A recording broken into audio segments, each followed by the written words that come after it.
So, good morning, everyone. Is it audible to everyone? Yes, good morning, sir. Good morning. So, we are going to start our today's session, and today we are going to I'm going to introduce you all of you with the QuickBooks. Okay. So before we jump to the QuickBooks directly, we will see some basic things about the QuickBooks. Okay, how it works, what is QuickBooks, okay, how widely it is used in US. So we will understand all that things, and then we will go to the QuickBooks. So I'm sharing a screen with all of you. I think couple of people are missing. uh, आपकी screen visible नहीं है sir. नहीं नहीं, अभी मैं share कर रहा हूँ, अभी किया ही नहीं, इसलिए विजिबल नहीं है. ओके. या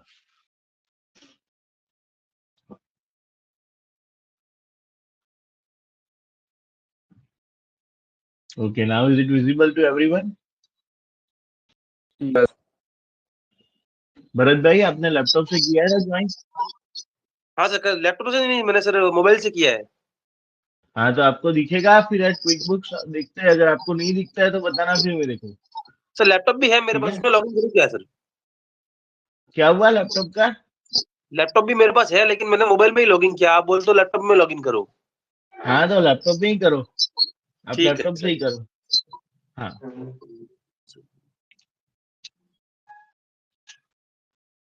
अच्छा, तो बाकी सबका स्क्रीन दिख रहा है ना, so we can quickly start. Okay.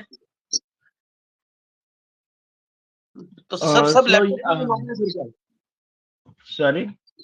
सब लैपटॉप पे लॉगिन है क्या सर? हाँ, सब लैपटॉप पे ही लॉगिन है. ठीक है।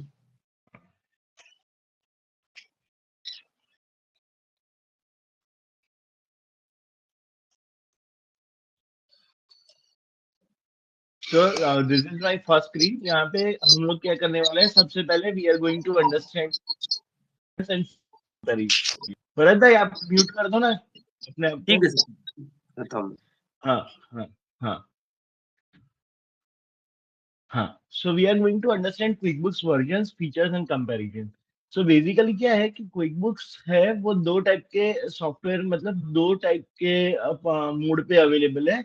One is online and one is offline. ठीक है. सो अभी करंट जो हम लोग जिस मतलब हम जिस एरा में से जा रहे हैं, so everything is on a cloud basis. ठीक है. अब किसी को ऑफलाइन नहीं पसंद है कि आप अपना काम एक ही जगह से कर पाओ, अगर आप कहीं पे ट्रैवल कर रहे हो या आप कहीं पे काम से बाहर गए हो और आपसे काम नहीं हो पा रहा है, वो सिचुएशन अब नहीं है. Just using the cloud version. Okay. तो क्विकबुक्स दोनों पे अवेलेबल है, क्विकबुक्स ऑनलाइन वर्सेस क्विकबुक्स डेस्कटॉप. ऑनलाइन है वो, उसका क्लाउड वर्जन है, मतलब आप कहीं से भी डेटा एक्सेस कर सकते हो, कहीं से भी लॉग इन कर सकते हो, कहीं से भी काम कर सकते हो. तो दैट इज क्विकबुक्स ऑनलाइन. और ये है क्विकबुक डेस्कटॉप. इसका लिमिटेशन है कि डेस्कटॉप किसके लिए है, जो बहुत ही बड़ी इंडस्ट्रीज है जिसके अंदर रिपोर्टिंग लेवल ज्यादा है और अच्छे रिपोर्ट्स चाहिए जहां पर. ठीक है. तो वहां पे क्विकबुक डेस्कटॉप, जहाँ पे बड़ी बड़ी ऑफिसेज है, तो वहां पे क्विकबुक डेस्कटॉप ज्यादा अप्रोप्रिएट है. अदरवाइज जो भी स्मॉल एंड मीडियम जो क्लाइंट होते हैं, वो ऑलवेज क्विकबुक्स ऑनलाइन को ही प्रीफर करते हैं, क्योंकि उनको एक्सेसिबिलिटी बहुत अच्छा मिलता है. ठीक है. अब हम क्विकबुक्स को थोड़ा इंट्रोड्यूस करेंगे. तो क्विकबुक्स क्या है? QuickBooks is the leading accounting software for the businesses. It helps in bookkeeping, invoicing, payroll, taxes and reporting. Different versions are available: QBO, QBD, self employed and accountant. तो ये पीछे के जो तीन लिखे हैं, सेल्फ एम्प्लॉयड एंड अकाउंटेंट, वो क्यूबीओ का ही पार्ट है, वो क्विकबुक्स ऑनलाइन का ही पार्ट है. तो अभी से हम लोग ये दो टर्मिनोलॉजी समझ लेंगे. क्यूबीओ मतलब क्विकबुक्स ऑनलाइन, क्यूबीडी मतलब क्विकबुक्स डेस्कटॉप. बट अभी अभी के सिनेरियोज में मोर देन 75% क्लाइंट क्विकबुक्स ऑनलाइन पे ही शिफ्ट हो रहे हैं.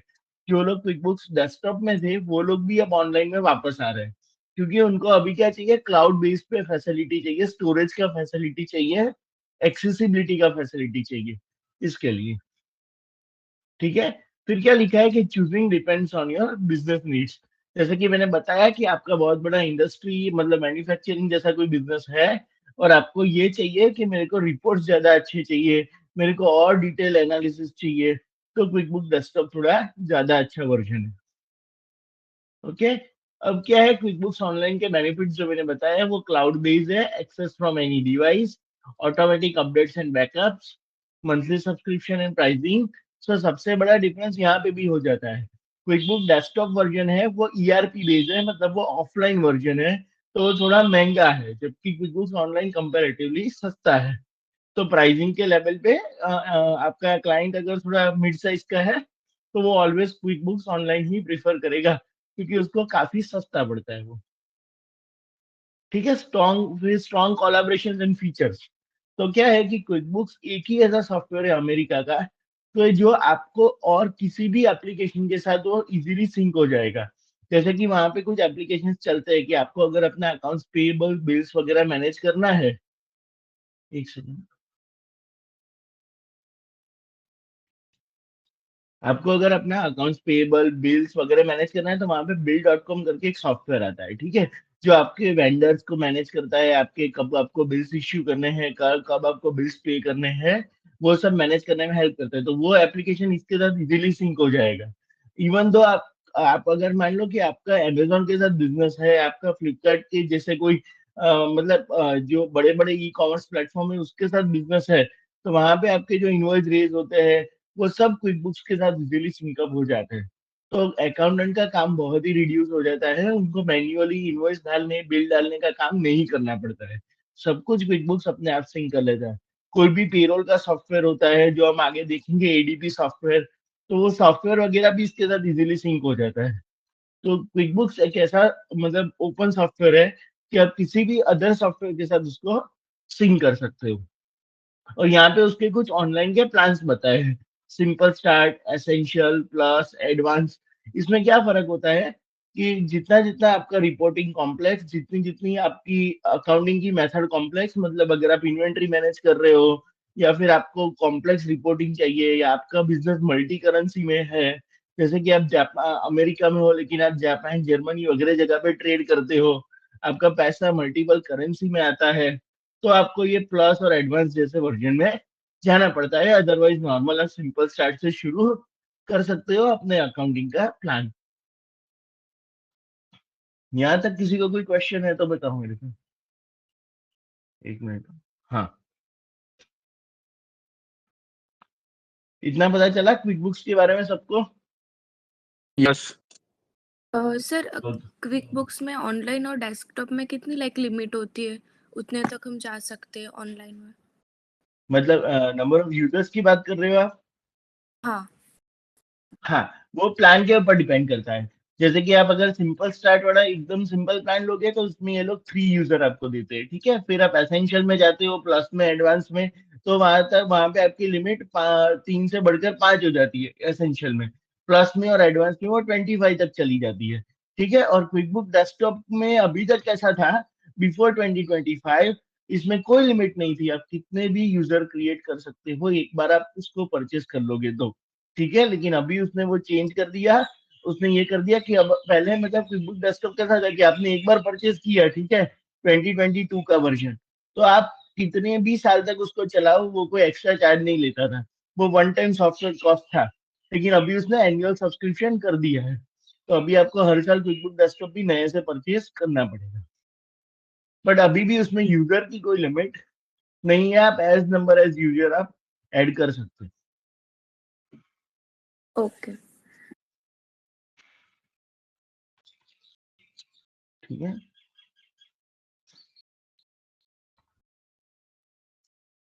हाँ, फिर क्या है, क्विकबुक सेल्फ एम्प्लॉयड। अब ये सेल्फ एम्प्लॉयड वर्जन क्या है, ये उसका बहुत इतना मतलब पॉपुलर वर्जन नहीं है। ये किसके लिए होता है, for freelancer and independent contractor, जिनको सिर्फ अपनी इनकम और एक्सपेंस और थोड़े बहुत छोटे मोटे खर्चे, माइलेज वगैरह ही क्लेम करना। तो ये माइलेज क्या है मैं आपको बताता हूँ। आपका अभी टैक्सेशन नहीं इतना डीप स्टार्ट हुआ होगा। यूएस में क्या होता है कि लोग अपने घर से ही काम कर रहे होते हैं, ठीक है। जैसे हमारे यहाँ पे वर्क फ्रॉम होम कंसेप्ट है, उनके वहां पे भी है। लेकिन ये मैं किन की बात कर रहा हूँ, जो लोग जॉब पे है उनकी बात नहीं कर रहा हूँ, जो लोग खुद का बिजनेस ही घर से चलाते हैं उनकी बात कर रहा हूँ।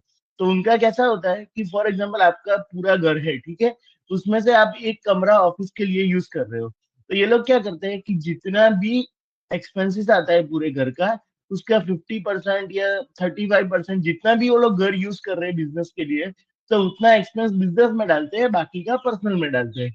तो सेम होता है माइलेज में। अगर आपकी गाड़ी है, वो गाड़ी से आप अपने बिजनेस क्लाइंट्स को मिलने के लिए जाते हैं तो उसके माइलेज आपको एक शीट में नोट डाउन करने होते हैं पूरे साल, ठीक है, एक अलग से आपको शीट बनाना होता है, ठीक है। देन आफ्टर आप क्या कर सकते हो, माइलेज को आप as a business expense claim कर सकते हो जब आप टैक्स रिटर्न फाइल करते हो।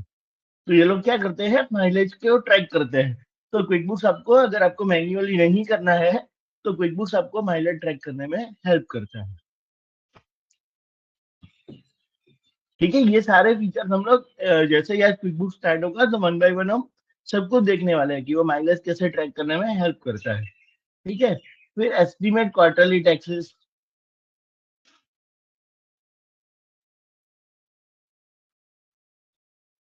ओके। देन क्या बोलता है, not full double entry accounting. ये जो सेल्फ एम्प्लॉयड है उसका काम 100% बाकी के सॉफ्टवेयर जितना परफेक्ट अकाउंटिंग देना नहीं है। ये आपको सिंपल इनकम एक्सपेंस और माइलेज ही दे सकता है, ये आपको अक्रूवल बेस ऑफ अकाउंटिंग नहीं दे सकता है। ये आपको क्या कर सकता है, it's simple interface for individual.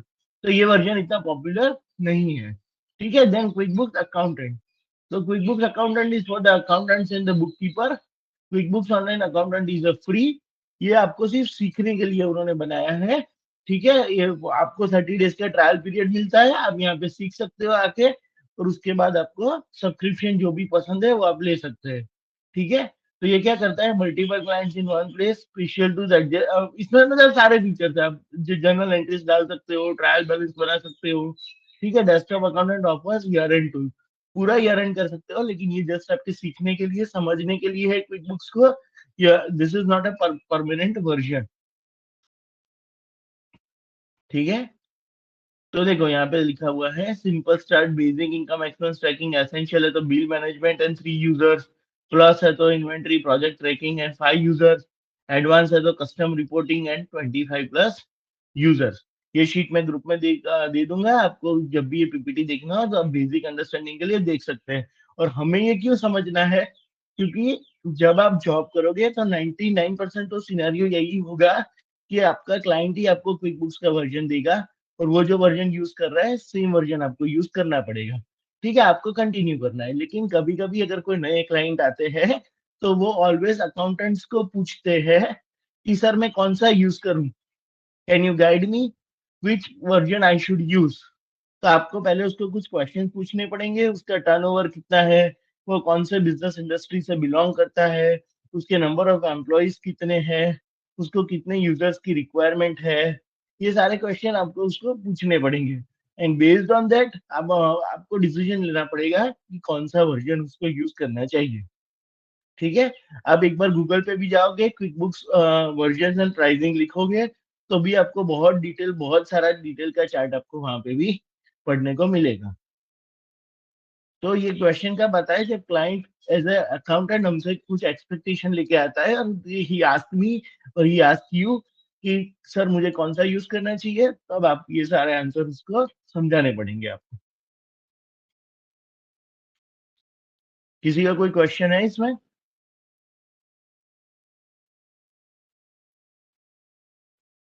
No. Okay, Jinal को, एशिया को, किसी को भी नहीं है ना और कोई क्वेश्चन? ठीक है। अब हम लास्ट दो तीन स्लाइड ही है, हम जस्ट समझेंगे कि इसके प्रोज एंड कॉन्स क्या है। तो वो भी मैंने शुरुआत में ही बता दिया। ऑनलाइन में है वो इजी एक्सेस है, वो मोबाइल फ्रेंडली है, आप मोबाइल से भी ऑपरेट कर सकते हो। ऑटोमेटिक अपडेट्स आता है उसमें, limited advance inventory, subscription grows with the user. तो इसमें कैसा है कि अगर आपका छोटा सा बिजनेस है, आपको एक ही यूजर की आवश्यकता है, तो आपको अननेसेसरी हायर सब्सक्रिप्शन क्यूबीडी की तरह पे करने की जरूरत नहीं है। आप एक ही सब्सक्रिप्शन के लिए पैसा भर सकते हो, और जैसे जैसे आपके यूजर बढ़ते हैं वैसे वैसे आप एक्स्ट्रा सब्सक्रिप्शन ले सकते हो या एक्स्ट्रा यूजर के लाइसेंसेस ले सकते हो। या उसके सामने क्विकबुक डेस्कटॉप का क्या फायदा है, robust feature and advance reporting. उसमें से जो रिपोर्ट्स निकल के आते हैं वो प्रेजेंटेशन में बहुत अच्छे होते हैं। तो अगर आपका बड़ा बिजनेस है, आप इन फ्यूचर लोन्स आप लेना चाहते हो, ठीक है, तो आप अपने जो भी मतलब आपके जो भी फाइनेंसर्स है उसके सामने प्रेजेंटेशन वगैरह अच्छा करना चाहते हो, तो यहाँ पे रिपोर्ट्स काफी अच्छे मिलते हैं, ठीक है। Strong inventory and job costing, ठीक है। उसमें क्या होता है, इन्वेंट्री मैनेज करना है, क्विकबुक्स ऑनलाइन में बहुत डिफिकल्ट है, क्विकबुक डेस्कटॉप में वो फीचर बहुत ही अच्छा है। ठीक है, लेकिन इसका प्रॉब्लम क्या है नेगेटिव, तो limited remote access and manual updates and backup. Backup आपको खुद को लेना पड़ता है time to time. QuickBooks online हर सेकंड का बैकअप लेता है, लेकिन क्विकबुक डेस्कटॉप का बैकअप आपको खुद से लेना पड़ेगा। तो ये एक प्रॉब्लम है, ठीक है। और लिमिटेड रिमोट एक्सेस मतलब क्या, कि अगर आप अपने घर के पीसी से काम कर रहे थे, अब अगर आप बिजनेस टूर पे या कहीं पे चले गए, ठीक है, तो अगर आपको वहां से उसको एक्सेस करना है तो आप नहीं कर सकते हैं, ठीक है। आपके घर पे किसी को लैपटॉप चालू करना पड़ेगा, वहां से उसको आपको रिमोट एक्सेस देना पड़ेगा, तो अब आप किसी और कंप्यूटर में अप्रूवल लेके काम कर सकते हैं। तो ये इसका बहुत बड़ा प्रॉब्लम है। सर, इफ हमने डेस्कटॉप में चेंजेस किया कोई भी एंट्रीज में उसमें, तो फिर उनको फिर से वो भेजना पड़ेगा ना, क्योंकि ऑनलाइन में तो सेम ही हाँ दिखाएगा। हाँ, वो क्या होगा, वही सबसे बड़ा प्रॉब्लम है डेस्कटॉप। अगर मैंने कुछ चेंज किया एज अकाउंटेंट, ठीक है, फॉर एग्जांपल आप क्लाइंट हो, मैं अकाउंटेंट हूँ, मैंने घर पे बैठ के कुछ चेंज किया, ठीक है, चलो एक्सेस हम दोनों के पास एक एक यूजर लाइसेंस है, तो मैंने मेरे एक्सेस से कुछ चेंज किया एज अकाउंटेंट, फिर अगर वो फाइल मैंने प्रॉपर जगह पे वापस से ड्राइव में या कहीं पे अपलोड नहीं की, और आपने अगर वो पुरानी वाली फाइल ही ओपन की, तो आपको चेंजेस नहीं दिखेंगे। और ऑनलाइन में आपको दिखेंगे, मैंने जो ऑनलाइन में भी चेंज। हाँ, ऑनलाइन में तो रियल टाइम चेंज है, और यहाँ पे मैंने क्लिक किया, 2 सेकंड के बाद वहां पे आपको दिखेगा यहाँ ये चेंज हो गया है। तो वो तो पूरा डिफरेंट ही है सिनेरियो, ठीक है। सो यहाँ तक मैं हमने थोड़ी बात कर ली, इसमें कुछ ज्यादा है नहीं, ठीक है। Which QuickBook should you choose, तो ये फ्रीलांसर है तो हमने देखा, सेल्फ एम्प्लॉयड है, स्मॉल बिजनेसेस है तो क्यूबीओ सिंपल है, सिंपल स्टार्ट है, इंडस्ट्री स्पेसिफिक है तो क्यूबीडी है। तो वो डिपेंड करता है, ठीक है। So I will share this file with you guys after the lecture. तो आपको कभी भी वो रिफर करना है तो आप कर सकते हो, ठीक है। Now we will jump to the QuickBooks. So just give me 2 minutes. I will share the screen again.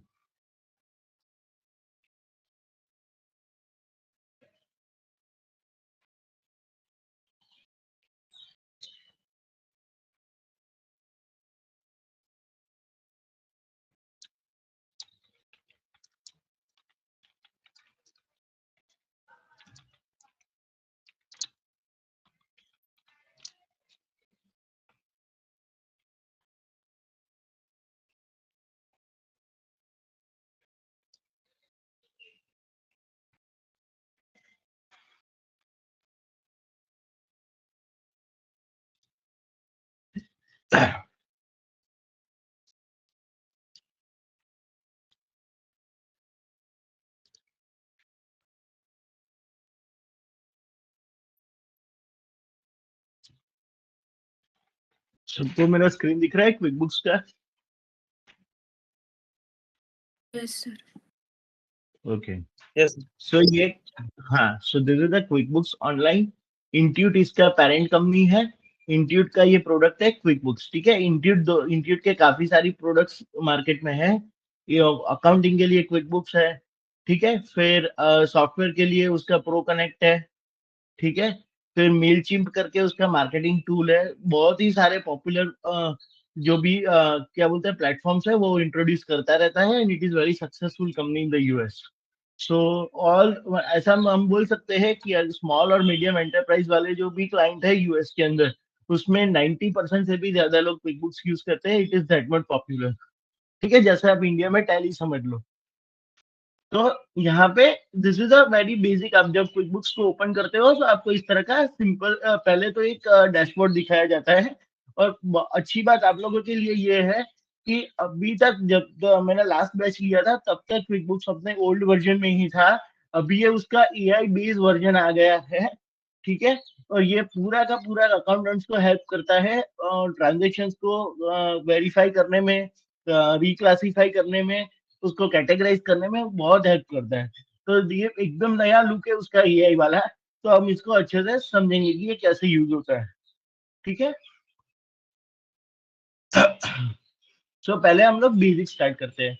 हम लोगों ने अभी तक जितना अकाउंटिंग सीखा उसके हिसाब से अगर हम समझे कि अगर किसी अकाउंटेंट की बात करें तो उसका डे टू डे वर्क जो होता है उसमें पहला स्टार्ट होता है उसका ऑलवेज इनवॉइस एंड बिलिंग्स है। तो पहले हम वो समझेंगे कि वो हम कैसे कर सकते हैं, ठीक है। तो यहाँ पे आप सबसे पहले टॉप बटन पे जाओगे, तो यहाँ पे क्रिएट करके एक बटन है। जैसे ही आप यहाँ पे जस्ट क्लिक भी नहीं करना है, जहाँ आप ऐसे ही उसको एरो रखोगे तो आपको पूरा मेनू दिखेगा कि उसके कितने कितने ऑप्शंस आपके पास अवेलेबल है। तो यहाँ पे invoice, receive payment, statement, sales order, credit memo, sales receipts, फिर वेंडर्स में देखे तो expense, check, bills, pay bills. ठीक है, सारे ऑप्शंस आपको यहीं पे दे दिए। एक अकाउंटेंट को जितनी चीजें चाहिए होती है वो सारी की सारी यहाँ पे दी हुई है। तो हम लोग अब आज से लेके नेक्स्ट 2 से 3 लेक्चर्स में ये सारी चीजें वन बाय वन समझने वाले हैं कि हम लोग किसका यूज कैसे कर सकते हैं। ठीक है, सो आज we are going to start with the invoice. तो जैसे ही आप क्रिएट पे जाओगे आपको पहला ही ऑप्शन दिखेगा invoice. Once you click on it तो क्विकबुक्स का जो बाय डिफॉल्ट इनवॉइस का टेम्पलेट है वो आपके सामने आ जाएगा। ठीक है, तो ये आपका इनवॉइस है। अब मैं आपको समझाता हूँ। बहुत क्विकबुक्स का सबसे अच्छा चीज ही वही है कि it's a very simple software to understand. ठीक है, ये इनवॉइस का टेम्पलेट है। ठीक है, इसमें आपको इसने क्या दिया है, आपको अभी अभी हम लोग जो सीख रहे हैं ना, ये एक सैंपल कंपनी है। ठीक है, हम लोग इसका एक ट्रेनिंग वर्जन है वो सीख रहे हैं। एक्चुअल क्विकबुक्स में जब आपको क्लाइंट देगा तब आप उस पर काम कर पाओगे। ये एक सैंपल कंपनी है समझने के लिए। तो यहाँ पे जो हमारा नाम है कंपनी का, उसका नाम है क्रैक्स डिजाइन एंड लैंडस्केपिंग। ठीक है, ये कंपनी है हमारी। और यहाँ पे हम पहली बार किसी कस्टमर के लिए इनवॉइस क्रिएट करने जा रहे हैं। ठीक है, तो पहला ही ऑप्शन है यहाँ पे ऐड कस्टमर। ठीक है, अब जैसे इस पे क्लिक करोगे आपके बिजनेस के जितने भी कस्टमर आपने क्रिएट किए होंगे वो यहाँ पर आपको दिखेंगे। ठीक है, हम कस्टमर कैसे क्रिएट करना है वो भी समझेंगे। मान लो कि यहाँ से आपका कोई कस्टमर पहले है, जैसे कि मुझे इनवॉइस करना है कूल कार्स को। सो मैं कूल कार्स को सिलेक्ट करूंगा। तो मैं जैसे ही सिलेक्ट करूंगा यहाँ पे मेरे कस्टमर का नाम आ गया, यहाँ पे मेरे कस्टमर की सारी डिटेल आ गई। ये डिटेल कब आएगी, जब मैं पहली बार कस्टमर क्रिएट करूंगा तब मैं उसका नाम, एड्रेस वगैरह डालूंगा। देन आफ्टर मुझे कभी भी डालने की जरूरत नहीं है। जब भी मैं कस्टमर सिलेक्ट करूंगा सारी डिटेल अपने आप फैच होके यहाँ पे आ जाएगी। ठीक है, आपने आपका जो भी टर्म्स होगा वो भी आप कस्टमर बनाओगे तभी डाल दोगे कि इसका पेमेंट 30 डेज बाद आएगा, 60 डेज बाद आएगा। तो जैसे ही आप इनवॉइस डेट डालोगे, जैसे कि मैं यहाँ पे डाल रहा हूँ 1/1/2025। तो ये मैं जैसे ही डालूंगा तो ये अपने आप ही 30 डेज का होगा बाय डिफॉल्ट समझ के। अभी हमने सेट नहीं किया है तो बाय डिफॉल्ट 30 डेज होता है, वो अपने आप ही ले लेगा ड्यू डेट। ठीक है, कि ड्यू डेट आपका कौन सा आएगा, अगर आपका इनवॉइस डेट 1 जनवरी है तो आपका ड्यू डेट आएगा 31 जनवरी। तो वो अपने आप ले लेगा। तो हम कैसे इनवॉइस क्रिएट करेंगे, पहले हम कस्टमर का नाम डालेंगे। ठीक है, ये सारी डिटेल अपने आप आ जाएगी क्योंकि हम लोग ने at the time of customer create करते टाइम पे डाली होगी। तो ये सब आ जाएगा। अब यहाँ से ये आपको पूछ रहा है, ठीक है, कि आपका सर्विस कौन सा है, आपने क्या सर्विस दिया है इस कस्टमर को। ठीक है, तो सर ये किस किसका। हाँ बोलो। मैंने वो आपको डेस्कटॉप से रिक्वेस्ट डाला, एक्सेप्ट कर लो ना, मोबाइल में स्क्रीन में नहीं दिख रहा अच्छे से। अच्छा एक सेकेंड ना, मैं यहाँ पे था ना। Okay okay. हाँ, वो क्या? और ये बीके गेस्ट कौन है भरत भाई, आपका है ये बीके गेस्ट करके। मेरा है सर। मेरा है अच्छा बीके सर, मेरा है। हाँ ओके, बीके मैंने आपका है। स्मिथ हाँ अच्छा। हाँ, आपका तो दिख रहा है नाम से। ठीक है, हाँ ओके। बीके सो गेस्ट हमारा सर कंपनी मेरा किस। है। ओके ओके ओके भरत भाई। हाँ, तो हमारा कंपनी किस चीज का है, क्रैक्स डिजाइन एंड लैंडस्केपिंग। मतलब हमारा लैंडस्केपिंग का काम है और डिजाइनिंग का काम है। ठीक है, तो हमारी जो सर्विस लिस्ट बनी होगी ये भी हमको पहली बार जब आप क्विकबुक सेटअप करते हो तो ये सारी चीजें आपको बनानी पड़ती है कि आपका बिजनेस किस चीज का है, उसमें कौन से प्रोडक्ट आते हैं, कौन सी सर्विस आती है, ये भी हमको बनाना होता है। लेकिन ये काम आपको 99% करने में नहीं आएगा क्योंकि ये सब चीजें क्लाइंट सेट करता है। ठीक है, आपको नहीं पता होगा कि अब उसका बिजनेस क्या है, वो क्या काम करता है। तो ये या तो वो खुद करेगा या तो उसकी इंटरनल टीम करेगी, मतलब जो भी मार्केटिंग में होगा या जो भी उसका सेल्स पर्सन होगा वो ये सब क्रिएट करेगा। आपको जो समझना है कि उसका नेचर ऑफ बिजनेस क्या है। ठीक है, तो यहाँ पे डिजाइन एंड लैंडस्केपिंग है तो सर्विसेज भी उसके अकॉर्डिंग ही होगी। जैसे कि डिजाइन है, कंक्रीट है, फिर क्या लिखा है, रॉक फाउंडेशन लिखा हुआ है, लाइटनिंग है, रॉक्स है, गार्डन की सर्विसेज है, इंस्टॉलेशन की सर्विस है। तो इसी में से आपने जो भी सर्विस लिया है, तो अभी के लिए हम एग्जांपल लेते हैं कि हमने मेंटेनेंस और रिपेयर का सर्विस लिया। तो जैसे ही हम सिलेक्ट करेंगे, डिस्क्रिप्शन आ जाएगा और यहाँ पे आप अपना रेट लिख सकते हो या फिर आप अपनी क्वांटिटी लिख सकते हो। क्वांटिटी कब लिखनी है कि जब हमने सर्विस के साथ साथ कोई स्पेयर पार्ट लगाया है, कोई फिटिंग किया है, कोई उसके लिए छोटे मोटे टूल्स लेके आए हैं, नट बोल्ट्स लगाए, तो यहाँ पे क्वांटिटी लिखनी पड़ती है। अदरवाइज अगर सर्विस ही दिया है तो क्वांटिटी हमेशा एक ही रहेगा। तो फॉर एग्जाम्पल आपने सर्विस दिया है $800 का, तो आप 800 यहाँ पे लिख दो, तो ये पूरा $800 का आपका इनवॉइस आ जाएगा। ठीक है। अब दूसरा सबसे बड़ा कंपोनेंट क्या है, एक बार आपने लाइन आइटम कर दिया, $800 का आपका इनवॉइस बन गया। ठीक है, लेकिन नीचे सेल्स टैक्स का पोर्शन आता है। अभी एक चीज समझ लो, पहले ही बता देता हूँ, यूएसए में सर्विसेज टैक्स सेल्स टैक्स के परव्यू से बाहर है। 99% सर्विसेज के ऊपर सेल्स टैक्स नहीं लगता है, लेकिन यूएसए के अंदर टोटल 50 स्टेट्स है, 50 स्टेट है, और वहां पे हर एक स्टेट का अपना सेल्स टैक्स का लॉ होता है। तो कुछ कुछ स्टेट्स ने कुछ कुछ सर्विसेज को टैक्सेबल करके रखा है, but in overall scenario services sales tax से बिल्कुल बाहर है। सर्विसेज के ऊपर कोई सेल्स टैक्स चार्ज नहीं होता है। ठीक है। तो ज्यादातर टाइम अगर आपका क्लाइंट सर्विस बेस पे होगा तो वो कोई भी सेल्स टैक्स पे नहीं करेगा, क्योंकि कुछ कुछ सर्विसेज मतलब कुछ वो हम लोग लिस्ट देखेंगे, क्योंकि वो हर एक स्टेट का अलग लिस्ट होता है। ठीक है। आपका क्लाइंट जिस स्टेट में बैठा है, जिस स्टेट का आपका क्लाइंट है, तो उसके लिए आपको थोड़ा चैट जीपीटी करना पड़ेगा, उसके लिए आपको थोड़ा R&D करना पड़ेगा। Otherwise most of the services 99% services sales tax के बाहर है। कौन सी सर्विसेज थोड़ी बहुत जो टैक्सेबल है, उसका एग्जांपल है कि फाइनेंशियल सर्विसेज। ठीक है, अगर आप लॉयर की सर्विस लेते हो या फिर आप सीपीएस की सर्विस लेते हो तो वो थोड़ी बहुत टैक्सेबल है। अदरवाइज छोटी मोटी जितनी भी रिपेयर मेंटेनेंस की, इंस्टॉलेशन की, ठीक है, या फिर आप वो इलेक्ट्रिशियन के पास को बुलाते हो और वो जो सर्विस देता है, वो मोस्ट ऑफ द सारी छोटी छोटी सर्विसेज सेल्स टैक्स के बाहर है। तो यहाँ पे हमें सेल्स टैक्स के बारे में सोचने की जरूरत नहीं है। पर अगर हमने सर्विस के साथ साथ साथ कोई पार्ट्स भी लगाया है, स्पेयर पार्ट लगाया है लाके, ठीक है, तो वो उसके ऊपर तो सेल्स टैक्स लगा ही होगा। तो उस टाइम पे हमें सेल्स टैक्स का भी टेक केयर करना पड़ेगा। ठीक है। और सेल्स टैक्स जो होता है वो कैसे लगता है, स्टेट वाइज लगता है, काउंटी के वाइज लगता है, सिटी के वाइज लगता है। तो ये सेटअप भी 99% टाइम पे क्लाइंट ही आपको करके देगा, क्योंकि उसको पता है कि वो कहाँ पे रहता है, उसका सेल्स टैक्स कितना है। ठीक है। और अगर आपको करना है तो वो भी हम एक बार सीखेंगे जरूर कि हम सेल्स टैक्स को सेटअप कैसे क्विक बुक्स में कर सकते हैं। पर एक बार आप सेटअप कर लोगे, फिर हर एक इनवॉइस में आपको वो करने की जरूरत नहीं है, वो अपने आप ही खींच लेगा सेल्स टैक्स। यहाँ तक कोई क्वेश्चन है तो मेरे को बोलो, फिर अभी इनवॉइस में आगे करता हूँ।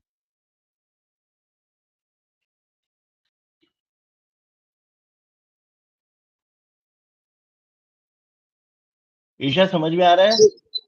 सर एक इसमें आइटम ऐड हाँ करेंगे सर, सर। Nut bolt. हाँ, मैं एक आइटम रख देता हूँ। इसमें आइटम है कि नहीं तो देखना पड़ेगा, क्योंकि ये सैंपल कंपनी है, तो इसमें है कि नहीं, लेट मी सी।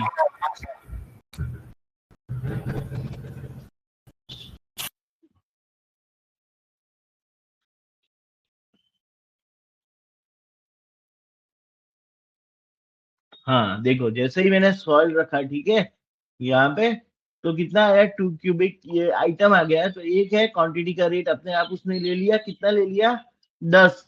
ठीक है। और अमाउंट कितना आ गया, 10 एक्स्ट्रा।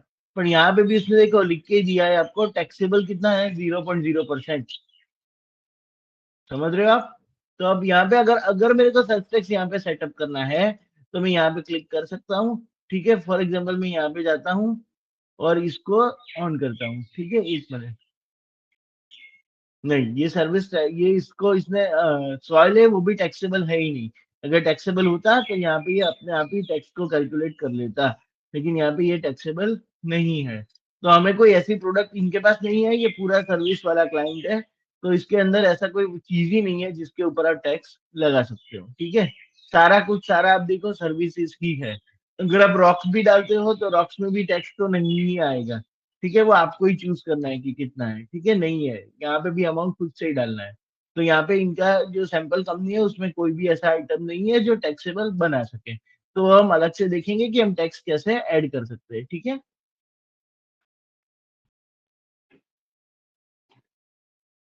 तो अभी अभी हम लोग बेसिक समझ लेते हैं। जब हम सेल्स टैक्स को कवर करेंगे तो उस टाइम पे हम लोग वापस से आएंगे इनवॉइस में, तब हम देखेंगे कि how to add a sales tax in. हाँ बोलो। મીન્સ કે આમાં તમે આવડું ડિઝાઇન રોક્સ ને એડ કર્યું, મીન્સ કે એ ઓલરેડી આપણને એમ્પ્લોય કરીને આપશે, બરોબર? પણ હા એટલે ધારો કે એટલે આમાં આજે સર્વિસીસ, હા સર્વિસીસ ની કેટેગરી છે ને એ લોકો નક્કી કરે, કારણ કે આ તો સેમ્પલ કંપની છે। જે ક્લાયન્ટ નો જે બિઝનેસ હોય, જે भी इंडस्ट्री થી बिलोंग करतो હોય, लाइक व्हाटसएवर इंडस्ट्री ही बिलोंग्स, तो वो तो उनके આપણે एम्प्लॉय અહીંયા को અહીંયા તો ચેન્જ કરી શકીએ ને, हाँ કરી શકીએ ને, આપણે ક્વોન્ટિટીમાં તો અહીંયાથી ચેન્જ એડ કરી પણ શકીએ કરી ને, શકીએ। हाँ क्वांटिटी એમ चेंज નહીં? કરી ધારો શકીએ કે किंवा हाँ ઓકે, એ જ ક્વેશ્ચન હતો ખાલી। હા જો આ ક્વોન્ટિટી મારે જેટલી નાખવી હોય એટલી, મને એવું થાય કે ના મેં 100 રોક્સ મંગાવ્યા છે, હું 100 પણ નાખી શકું, એમાં કોઈ પ્રોબ્લેમ નથી। તમે અહીંયાથી ઓકે એડ પણ કરી શકશો। માનો કે તમને લાગે છે કે કોઈ फॉर एग्जांपल कोई कोई क्लाइंट તમને पर्सनली कॉल करे છે, बराबर। लाइक अगर क्लाइंट आपको पर्सनली कॉल करता है और वो बोलता है कि कुछ नया सर्विस उसने इंट्रोड्यूस किया है, ठीक है, क्या आप मेरे को ऐड करके दोगे, तो आप यहाँ से ऐड न्यू करके नया भी सर्विस का वो बना सकते हैं। देखो आ गया यहाँ पे कि आप क्या कर रहे हो, सर्विस बना रहे हो, इन्वेंट्री नहीं आ रही है, कौन सा प्रोडक्ट है, इन्वेंट्री वाला है, नॉन इन्वेंट्री है, सर्विस है कि बंडल है। ओके, ઓકે ये चारों मैं आपको अभी समझा ही देता हूँ। देखो अगर आप कोई नया कैटेगरी इंट्रोड्यूस कर रहे हो बिजनेस के अंदर, ठीक है, या आप कोई नया सर्विस चालू कर रहे हो, ठीक है, जैसे कि आज तक आप सिर्फ पेस्ट कंट्रोल ही करते थे, ठीक है, और अभी आपने स्टार्ट किया है गार्डनिंग का सर्विस, और अगर मेरे को ऐड करना है, तो यहाँ पे मैं जैसे ही क्लिक करूंगा, वापस से बता रहा हूँ, जैसे ही मैं यहाँ पे क्लिक करूंगा, अगर मेरे को वो सर्विस यहाँ पे नहीं मिल रहा है, ठीक है, इसमें नहीं है, और मुझे नया ऐड करना है, तो यहाँ पे मैं ऐड न्यू पे क्लिक करूंगा, तो वो मेरे को 4 ऑप्शन बताएगा कि आपका कौन सा बिजनेस है। आप इन्वेंट्री वाला बिजनेस हो, आप नॉन इन्वेंट्री वाला बिजनेस हो, आप सर्विस हो, या आप ऐसा बिजनेस हो जो इन्वेंट्री और सर्विस दोनों में डील करता है। तो ठीक है, फॉर एग्जाम्पल अभी के लिए मैं सर्विस पे क्लिक करता हूँ, तो मेरे को बोलेगा कि बताओ कौन सा सर्विस है, क्या सर्विस ले रहे हो। अब जैसे कि मैं अभी के लिए जैसे कि डाल रहा हूँ वॉशिंग सर्विसेज, ठीक है, एक एग्जाम्पल के लिए। अब यहाँ पे मेरे को वो कैटेगरी बताएगा कि ये किसके अंदर आता है, ये क्या है।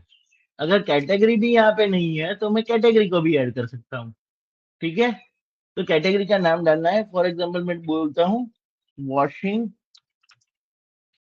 कार, ठीक है, ये मैंने नया कैटेगरी बनाया, सेव कर दिया, ठीक है। तो अब ये मेरे को बोलेगा कि मेरे को उसका सेल्स रेट या प्राइस अगर कुछ पहले से डिसाइडेड है तो वो बताओ। तो जैसे कि मैं बोलता हूँ कि एक यूनिट का $50 में लेता हूँ वॉश करने का, ठीक है, और यहाँ पे इनकम अकाउंट किस में जाएगा, ये किस में मैं डालूं, वो पूछेगा कि जब आप चाहते हो कि ये इनवॉइस सेव करो तो उसका इफेक्ट कौन से कैटेगरी में दिखना चाहिए, इनकम है, एक्सपेंस है, क्या है। सो मैं सिलेक्ट करूंगा कि ये मेरा इनकम है, ठीक है। तो ये हो गया। इसके बाद ये मेरे को नीचे एक दिया है कि purchase this product from a vendor. आप अगर आप कहीं से उसको परचेज कर रहे हो तो यहाँ पे आप क्लिक करो, उसका भी आप पूरा डिटेल दे सकते हो कि आप कहाँ से परचेज करते हो, किसके पास से करते हो, वो भी आप डाल सकते हो। अगर आपको नहीं ऐसा कुछ डालना है दैट इज ओके, आप सेव एंड क्लोज कर सकते हो। तो यहाँ पे आपको वो आ जाएगा वॉशिंग का, ठीक है। હા समझ આવે में છે आ रहा है सबको? હલો हाँ बोलो। સર, આપણે હવે ટેક્સેબલ છે એ બાય ડિફોલ્ટ જ લઈ લી છે, મીન્સ કે ટેક્સેબલ છે કે નોટ ટેક્સેબલ છે બાય ડિફોલ્ટ લઈ લી છે? હા હા હા, એટલે એક વાર હું સેટઅપ કરી લઈશ ને, એટલે આમાં કેવું થાય કે આ જેટલી પણ લાઈન આઈટમ છે ને, આ જેટલી લાઈન આઈટમ, બરાબર, એ દરેક વસ્તુમાં હા તમારે નાખવાનું હોય કે ટેક્સેબલ છે કે નથી, ટેક્સેબલ છે કે નથી, ટેક્સેબલ છે કે નથી, એવું પહેલા એક એ વાર આપણે સેટઅપ કઈ કરે રીતે ને ખબર પડશે? હા એ આપણને કઈ રીતે ખબર પડશે આ વસ્તુ ટેક્સેબલ છે કે હા નહીં? હા, એમાં એવું છે કે જો ટેક્સેબલ હશે ને તો તમારે અહીંયા ઓટોમેટિક આ નીચે જે અમાઉન્ટ છે ને ત્યાં ઓટોમેટિક ટેક્સ અમાઉન્ટ દેખાશે, અને અહીંયા એક એનું બટન આવશે, રેડિયો બટન, એમાં ટેક્સેબલ ઉપર ક્લિક કરેલું હશે, ટીક થયેલું હશે। અચ્છા, એટલે હા આપણે એ એ ડિસાઈડ નથી કરવાનું એવું થયું ને, એટલે ઓટો ના લઈ લી છે ના એવું જ ના થયું ને? હા એ ઓટો ઓટો ઓટો આપણને ના ડિસાઈડ કરવા છે, કારણ કે તમે માનો કે કાઉન્ટી કે સિટી એ ખોટું નાખો ને તો હા તો ટેક્સમાં 2-3% નો વેરિયન્સ આવી જાય। सो वो 2-3% ओके से टैक्स का अमाउंट मिल जाएगा, ठीक है। तो वो नहीं करने देगा वो आपको, वो ऑटो ही लेगा, और क्लाइंट ही सेटअप करके देते हैं 90%, क्योंकि इसमें तो सीधा कॉस्ट का मैटर है। अगर अकाउंटेंट ने गलती कर दिया, $800 का इनवॉइस सीधा $1000 का हो जाएगा, ओके ठीक है। तो 99% क्लाइंट क्या करता है, खुद ही सेल्स टैक्स सबको सेटअप करके देंगे, या फिर आप जहाँ पे भी जाओगे तो जो भी वहाँ पे एक्सपीरियंस बंदा है, जैसे कि टीम लीडर, मैनेजर, वो पहली बार आपके साथ, इसको क्लाइंट ऑन बोर्डिंग बोलते हैं। जब नया क्लाइंट आता है फॉर एग्जाम्पल किसी कंपनी में या बिजनेस में, और उसका कुछ सेटअप नहीं है, तो उसको ऑन बोर्डिंग बोलते हैं, क्लाइंट ऑन बोर्डिंग। तो ऑन बोर्डिंग के टाइम पे आपका टीएल मैनेजर आपके साथ रहेगा, अगर आप जॉब कर रहे हो तो वो आपको बताएगा कि क्लाइंट के साथ मेरा कम्युनिकेशन हुआ है, कैसे कैसे सेल्स टैक्स ऐड करने हैं। तो वो सब कोई एक एक्सपीरियंस बंदा बैठेगा आपके साथ, ठीक है। तो ये सीन होता है 99% केस में, बोलो ना क्लाइंट खुद ही सेटअप करेगा, क्योंकि ये चीज तो उसको खुद को ही करना पड़ता है। हेलो ठीक हेलो। है, तो यहाँ पे हमारा, हाँ कौन, हेलो, हाँ, रेहान बोल रहे सर। हाँ बोलो। सर जैसे कि आपने बताया कि उसमें 50% स्टेट है, उसमें अलग अलग आपकी टैक्स। भाई, रहमान भाई, आपकी आवाज ही नहीं आ रही है बिल्कुल, बहुत ही कट रही है आवाज, क्लियर नहीं है हेलो आवाज। हाँ हेलो। बोलो, हाँ बोलो ऐसा बोलो। बोला, वैसे में आपने बोला था कि 50 स्टेट है, उसमें अलग अलग टैक्स होएगा ना, कि एक ही टैक्स रहेगा। जैसे कि अपने इंडिया में CGST एसजीएसटी 9 है, मतलब 18% है, हाँ हाँ 5% हाँ है। इस हाँ हाँ इधर भी। हाँ, यूएस में कैसा है, यूएस में 50 स्टेट है, ठीक है।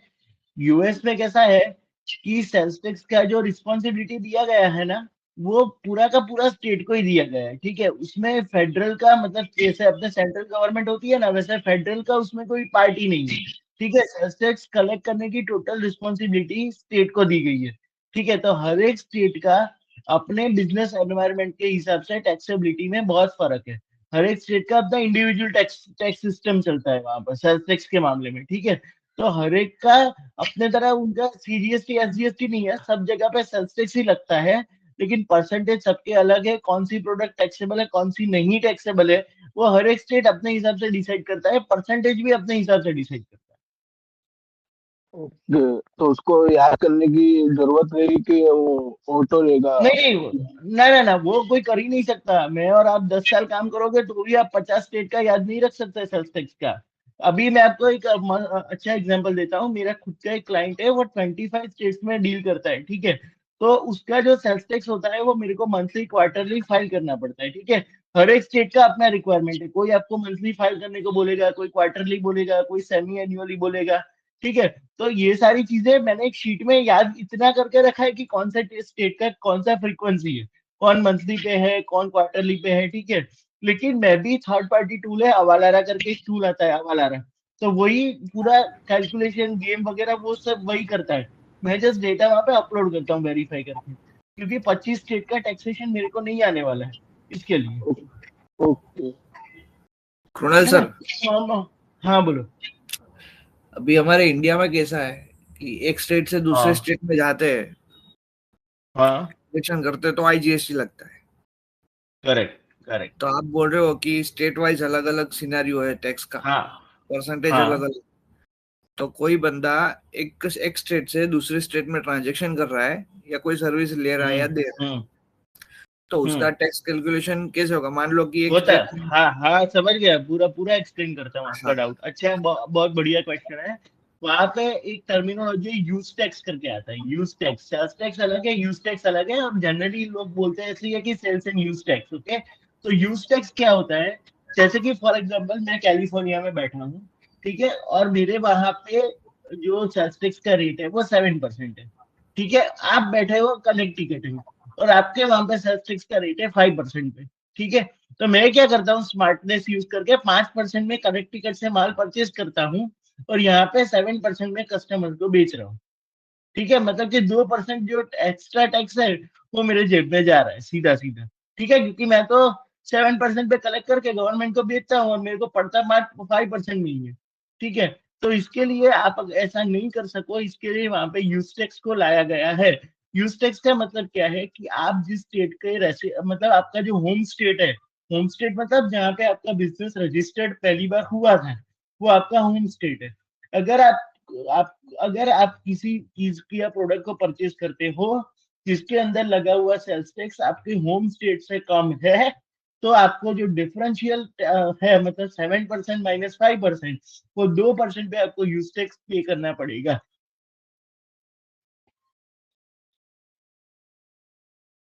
समझ में आ रहा है केयूर भाई? नहीं सर, ओके। मुझे क्या हुआ? हेलो बताइए ना। हाँ हाँ, मैं क्या कह रहा हूँ, अगर आपका होम स्टेट कैलिफोर्निया है मतलब आपका बिजनेस फर्स्ट टाइम कैलिफोर्निया में रजिस्टर हुआ था, ठीक है, और कल जाके आप फॉर एग्जाम्पल कोई ऐसे स्टेट में ट्रांजेक्शन करते हो जहाँ पे सेल्स टैक्स का रेट आपके स्टेट से कम है, ठीक है, मतलब कि आपको बेनिफिट हो रहा है क्योंकि आप सस्ते में ला रहे हो और फिर यहाँ पे आप कैलिफोर्निया में बेच रहे हो, ठीक है, तो वो जो इफेक्ट है उसको नलीफाई करने के लिए आपको सेल्स टैक्स के ऊपर एक और टैक्स भरना पड़ेगा, उसको बोलते हैं यूज टैक्स। यूज टैक्स मतलब जब आप किसी ऐसे स्टेट में से परचेस करके आ रहे हो जिसका सेल्स टैक्स रेट आपके स्टेट के मुकाबले कम है, तो जितना कम है वो 2% के बीच का जो डिफरेंस है उतना आपको यूज टैक्स भरना पड़ेगा। जैसे कि कैलिफोर्निया में है 7%, कनेक्टिकट में है 5%, तो 7 - 5 मतलब 2% का आपको यूज टैक्स भरना पड़ेगा। और मान लो कि डिफरेंस उल्टा सिनेरियो, हाँ हाँ, 1 by 1 आओ केयूर भाई, पहले आप बोलो। हाँ, मान लो कि आप बोल रहे हो कि इस 5% जो है वो हाँ हमने लिया हमारे स्टेट का है और 7% सामने वाली स्टेट का है, तो 2% जो आप बोल रहे हो वो डिफरेंस का वो पे करना है। अभी उल्टा सिनारियो है, करेक्ट। हमारे स्टेट में 7 है हाँ, और उधर 5% है। क्या क्या क्या फिर से सिनेरियो बताओ मेरे को। हमारे स्टेट में 7% लग रहा है सपोज, तो हाँ सामने वाले स्टेट में कम है, हाँ, तो यूज टैक्स कौन भरेगा, आप भरोगे कि वो सामने वाला भरेगा? वो उसको ही भरना पड़ेगा ना। मैंने तो ऑलरेडी ज्यादा हाँ हाँ हाँ जो जो रिसीवर हाँ, जो रिसीवर है मतलब जो कम रेट पे लेके आया है उसको भरना है। अगर मान लो उधर 5% है और आप इधर 7% पे, अरे वहां पे 7% है, आप 7% में दूध उठा के अपने स्टेट में लाए हो और आपके वहां पे तो 5% ही है, तो आप क्यों एडिशनल पे करोगे, आपने तो ऑलरेडी ज्यादा तो मेरे होगा। को तो मेरे स्टेट का जितना है उतना ही पे करना है। हाँ हाँ, समझ गया। यूज टैक्स उसी के लिए है कि आप ये वाला बेनिफिट नहीं लो, क्योंकि वहां पे कोई कोई स्टेट ऐसे भी है जहाँ पे बिल्कुल सेल्स टैक्स नहीं है, तो अगर आप वहां से परचेज करके आओगे एक्सएम्प्ट परचेज और फिर यहाँ पे आप करते हो सेल 7% कस्टमर से कलेक्ट करके, तो वो नहीं चलेगा। और वो जो यूज टैक्स है प्रोनल सर, हाँ वो हाँ, फेडरल को जाएगा ना? ना ना ना, उधर सेल्स टैक्स में फेडरल उतरेगा ही नहीं, सेल्स टैक्स स्टेट को ही जाएगा हमेशा, अच्छा, स्टेट को ही आएगा। स्टेट को ही आएगा, फेडरल वो गेम में आएगा ही नहीं कभी। ओके। जैसे कि टैक्स नहीं भरे वो डिफरेंस का परसेंटेज का, तो उसमें कोई नोटिस आएगा जैसे कि एक बार दो हाँ, बार हो गया। अरे अरे एक दो बार नहीं, तुरंत आता है, तुरंत आता है, नोटिस आएगा ही, क्योंकि वो लोगों को ट्रैक हो जाता है कि आपका सेल्स कितना हुआ है, मतलब मतलब नोटिस कैसा है कि आप जैसे बोल रहे हो मतलब वो एक या दो बार का मतलब एक बार बच गए, दो बार बच गए ऐसा नहीं है, कितने टाइम तक बच गए वैसा है। मानो कि बिजनेस नया नया स्टार्ट हुआ, पहले 6 महीने आप ये सब कर रहे थे उसको नहीं पता चला, एक साल भी हो सकता है कि नहीं पता चला, लेकिन जिस दिन पता चलेगा फिर पूरे जितने साल का गया है, वो जितने महीने से आप बिजनेस कर रहे हो वो पूरा निकालेगा वो, पर हर एक चीज मांगेगा कि चलो ये बताओ वो बताओ, ये इनवॉइस लाओ, वो डॉक्यूमेंट लाओ, आपने रीसेल सर्टिफिकेट यूज किया था तो वो रीसेल सर्टिफिकेट के रिकॉर्ड दिखाओ, कौन से वेंडर है उसका पूरा लिस्ट दो, सब कुछ मांगेगा आपसे। सर, जो यूज टैक्स का होता है जो हमको फिर बाद में जो करना होता है टैक्स का, जो भी 2 या 3% जो बचता है, हम्म, तो उसकी जो हमको एंट्री करनी वो इसमें आएगा कि कैसे करना है और कैसे नहीं। यूज टैक्स का एंट्री कैसा होता है कि अगर क्लाइंट ने इनिशियली सेटअप में उसको पता ही है कि मेरा मल्टी स्टेट बिजनेस है और मेरे को यूज टैक्स लगने वाला है, ठीक है, तो वो यहाँ पे दिखेगा आपको, ठीक है, लेकिन अगर उसको उसने इनिशियल बिजनेस स्टार्ट किया तब वो एक ही स्टेट में था, अभी वो जा रहा है, ठीक है, तो आपको फिर से सेटिंग में जाके वो यूज टैक्स का बटन ऑन करना पड़ेगा, तो वो कैलकुलेट करेगा। और उसमें कैसा होता है, ओके वो पूरा डेस्टिनेशन के बेस पे होता है, मतलब यहाँ पे आप जो एड्रेस डालोगे ना लुकेट में स्क्रीन, हाँ यहाँ हाँ पे जो एड्रेस आएगा उसमें जो स्टेट आएगा, जो पिन कोड आएगा, उसके ऊपर से वो डिसाइड करेगा कि आप कौन से स्टेट से ट्रांजेक्शन कर रहे हो। तो अपने आप ये ऑटोमेटिक वो दिखा हाँ देगा।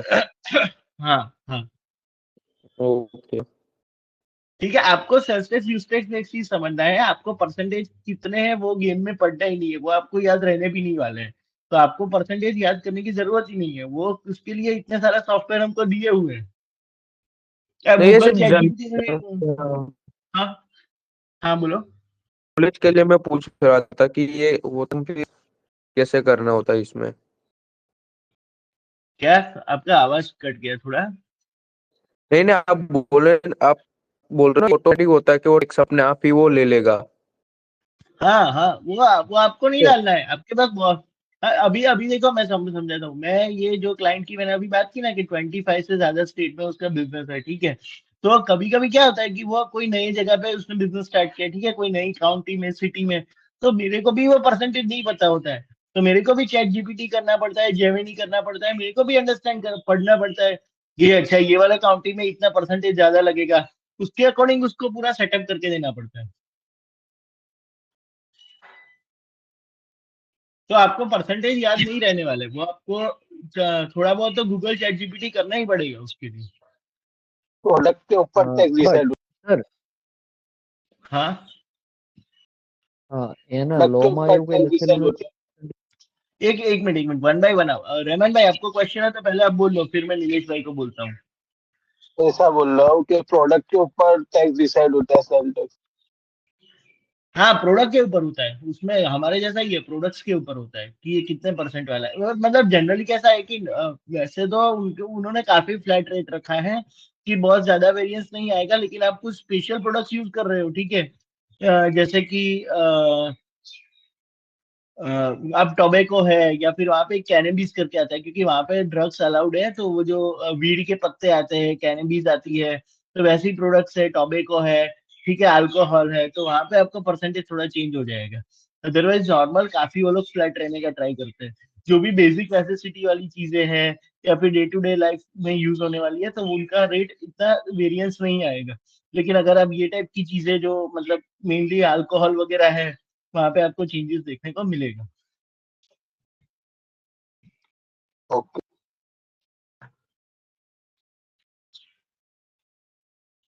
हाँ नीलेश भाई, आपका क्या क्वेश्चन था? સર એમાં મીન્સ કે આ જે મુજબ પ્રોડક્ટ હોય છે ધારો કે આપણે જીએસટી हम्म, માં કઈ રીતે છે કે આ પ્રોડક્ટ ઉપર પરસેન્ટેજ ફિક્સ છે તો ત્યાંના हम्म। એવા કોઈ લો માં લખેલું નથી પરસેન્ટેજ ફિક્સ। ના ના, લો લખેલો છે, પણ એ લો અત્યારે કેવું છે કે તમે સેલ્સ ટેક્સ આજે તમે સમજો, આજે તમે ઇન્ડિયામાં તમે જીએસટી વાંચો, બરાબર છે, તો જીએસટી એક્ટ આખો એક જ છે, કારણ કે ઇન્ડિયામાં બધે જીએસટી એક સરખો જ લાગે છે, બરાબર છે, આપણે સ્ટેટ વાઇઝ નથી કે ગુજરાતનો જીએસટી નો આખો એક્ટ અલગ, પછી કેરેલામાં જાવ તો એનો જીએસટી એક્ટ આખો અલગ, પણ આ લોકોમાં સેલ્સ ટેક્સ આખું અન્ડરસ્ટેન્ડ કરવું બહુ જ કોમ્પ્લેક્સ છે, એનું રીઝન છે કે 50 સ્ટેટનો દરેકનું પોતાનું સેલ્સ ટેક્સ છે,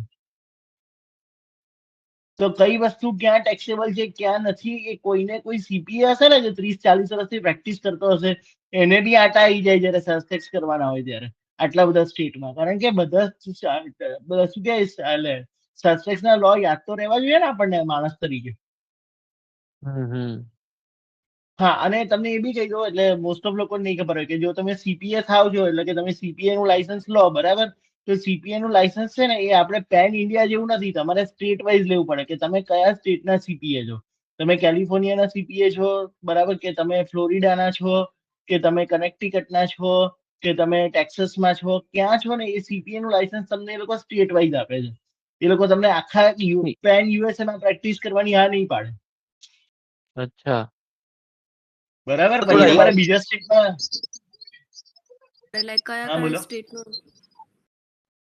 हेलो। हाँ जिनल, एक मिनट रहमान भाई, 1-2 मिनट। हाँ हाँ जिनल बोलो। તો મેં वो बोल रही थी કે તો પછી લાઈક કેટલા બધા સ્ટેટનું નીકાળવું પડે સીપીએ ઇફ આપણે આ સ્ટેટમાં કરવું હા હોય બીજા સ્ટેટમાં હા કરવું હોય એટલે આપણે એમાં કેવું છે, એ લોકોનો પ્રેફરન્સ બે રીતે છે જીનલ, કે ફોર भरत भाई 2 मिनट आ रहा हूँ आपके पास। हिंदी यूज की, मुझे भी थोड़ा समझ में आया इस बारे में। अच्छा हाँ ओके ओके। सो जिनल उसमें कैसा है कि उनका कंसेप्ट क्या है कि आपको स्टेट वाइज देने का एक ही रीजन है कि उनको क्या है कि आप जिस भी स्टेट के सीपी हो, ठीक है, जिनल इज ओके देयर।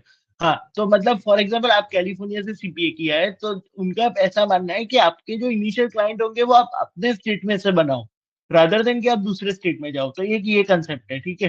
पर उन्होंने मना नहीं किया है, अगर आप मान लो कि आप कैलिफोर्निया में हो और आप फॉर एग्जांपल टेक्सास में प्रैक्टिस करना चाहते हो, ठीक है, तो आपको एक एडिशनल एग्जाम देना होता है, वो एग्जाम देके फिर आप उस स्टेट का लाइसेंस ले सकते हो, એટલે કે આપણે ठीक है। 3-4 और સ્ટેટમાં પ્રેક્ટિસ કરવી હોય સર, તો પછી 3-4 हाँ મીન્સ કે સ્ટેટ વાઇઝ એક્ઝામ દેવાની? हाँ आपको ही पड़े, यस यस અચ્છા देना पड़ेगा। और उसमें कैसा है, अभी देखो ये कैसा है कि अगेन यूएस में इसको थोड़ा ये लोग लाइटली इसलिए ले रहे हैं कि सीपीएस क्या करते हैं कि प्रोविजन तो है कि मेरे को स्टेट में एग्जाम देके वहां का लाइसेंस लेना पड़ेगा, लेकिन ये लोग क्या करते हैं कि अगर मान लो कि कोई फ्रेंड के थ्रू ही आया हुआ क्लाइंट है या कोई मतलब पहचान वाला ही क्लाइंट है, ठीक है, तो वो लोग ऐसे ही क्लाइंट कर लेते हैं, मतलब इसमें कोई देखने तो आता नहीं है कि आपने वहां का क्लाइंट किया तो आप एग्जाम दिया कि नहीं दिया। इसका एग्जाम देने का मतलब ये होता है कि वहाँ उनको पता है कि स्टेट के हिसाब से वहाँ के लॉ चेंज हो जाएंगे। तो इनकम टैक्स लेवल पे भी क्या होता है कि आपको 2 टाइप के रिटर्न फाइल करने होते हैं। अभी सेल्स टैक्स में से थोड़ा बाहर आ जाओ। इनकम टैक्स, इनकम टैक्स में भी क्या होता है कि वहां पे फेडरल और स्टेट दोनों के रिटर्न अलग अलग फाइल करने होते हैं। तो जो कैलिफोर्निया में सीपीए बना है उसको कैलिफोर्निया के ही लॉ पता है, उसको वो नहीं पता है कि कनेक्टिकट में क्या चल रहा है, तो इसलिए ये लोग मना कर रहे हैं कि आप स्टेट वाइज लाइसेंस लो।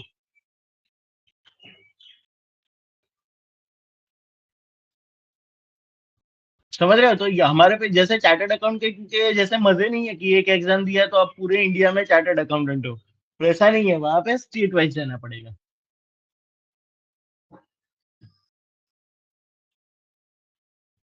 यूएस का टैक्सेशन एटलीस्ट हमसे 10 टाइम्स ज्यादा कॉम्प्लिकेटेड और बड़ा है, इसके लिए इनको ये प्रॉब्लम होता है। उनके वहां पे टैक्स रिलीफ जो होती है, फिर जो भी टैक्स में आपको एग्जाम्पशंस बेनिफिट्स हो, हमारे कंपेयर में बहुत ज्यादा है, तो पूरा याद रखना बहुत डिफिकल्ट है क्राइटेरिया वाइज।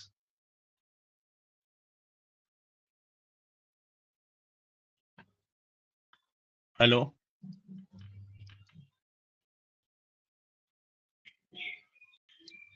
रमन भाई, कुछ क्वेश्चन था आपको?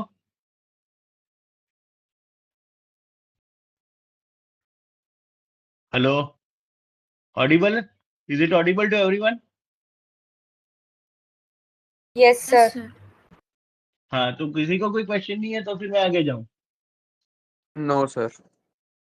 ओके। और ये सारी चीजें अभी हम लोग, आज तो हमने जस्ट ये इन्वाइस स्टार्ट किया और इतने सारे क्वेश्चन आएंगे, तो अभी हम जब सेल्स में पहुंचेंगे तो और भी क्वेश्चन आने वाले हैं कि कैसे होता है, क्या होता है, ठीक है। हम पूरा प्रैक्टिकल एक बार देखने वाले हैं कि सेल्स क्या होता है, हम लोग कैसे फाइलिंग करते हैं वगैरह वगैरह, ठीक है।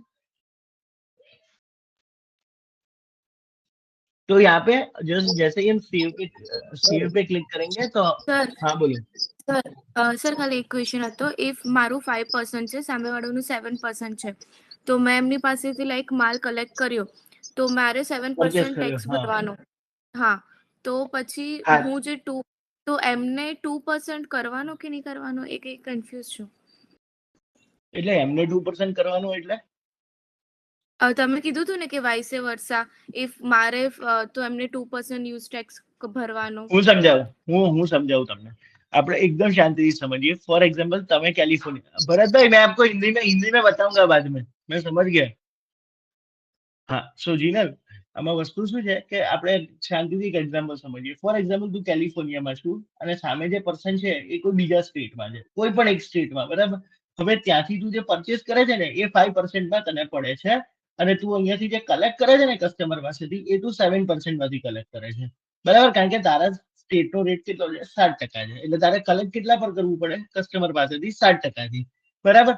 તો એ તમને એવું કહે છે કે તમે ત્યાંથી 5%માં ટેક્સ ભરી લઈ ગયા અને અહીંયા તમે કસ્ટમર પાસેથી 7% કલેક્ટ કરવું એ ના ચાલે, બરાબર। એટલે તમે જે 2% એડિશનલ કલેક્ટ કર્યું છે કસ્ટમર પાસેથી એ તમારે કેલિફોર્નિયાની ગવર્મેન્ટને પે તમારે કરી દેવાનું, એમાં સામેવાળાની કે કસ્ટમરની કોઈ જવાબદારી આવતી નથી. ઓકે. અને પછી બીજું તમે કીધું એ શું કીધું હતું 2%, ઇફ મારું 7% હોય ત્યાં 5% હોય તો? તો તું ઓલરેડી ઉલટાનું તને મોંઘું પડ્યું, બરાબર? તે તો અમે ગવર્મેન્ટને 7% થી પે કરવું પડશે તારે તો, બરાબર? એટલે જે વાઇસ વર્સા સિનારીઓ છે તો એમાં તો ઓલરેડી તે કોસ્ટ બેર કરી લીધી છે, બરાબર? એટલે એમાં તારે કઈ કરવાનું નથી, એ ત્યાંના સ્ટેટ વાળાનો પ્રશ્ન છે. અચ્છા, ઓકે ઓકે. બરાબર. हेलो, हाँ हाँ बोलो.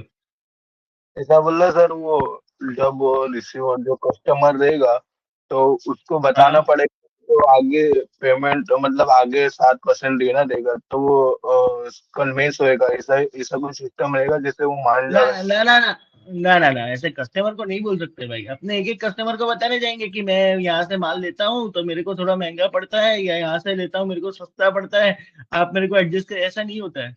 वो उसका प्रॉब्लम ही नहीं है. उसको तो वो तो क्या बोलेगा कस्टमर, तो मान लो कि आप कैलिफोर्निया के और आपका कस्टमर कैलिफोर्निया का है, वो तो बोलेगा मेरे को ये सब क्या पता, मेरे को तो बस इतना पता है कि कैलिफोर्निया में 7% लगता है, मेरे इन्वॉइस में 7% से ज्यादा नहीं दिखना चाहिए. बात खत्म.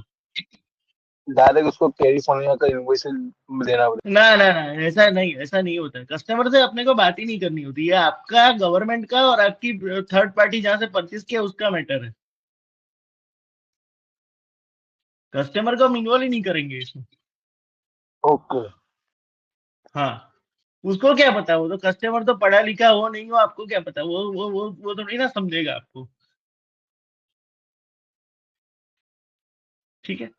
हाँ बोलो भरत भाई.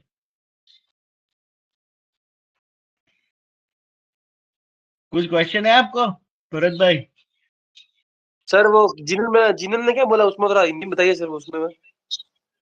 आज जिनल को सेम डाउट था, उसने मेरे को फिर से वही वाला पूछा कि अगर आप 7%, आप कैलिफोर्निया में हो, आपको 7% से आप अपने कस्टमर से कलेक्ट करते हो, लेकिन आप जहाँ से परचेज करते हो वहां पे 5% ही लगता है, तो क्या करने का ऐसा. हाँ तो बताओ उसमें क्या आएगा.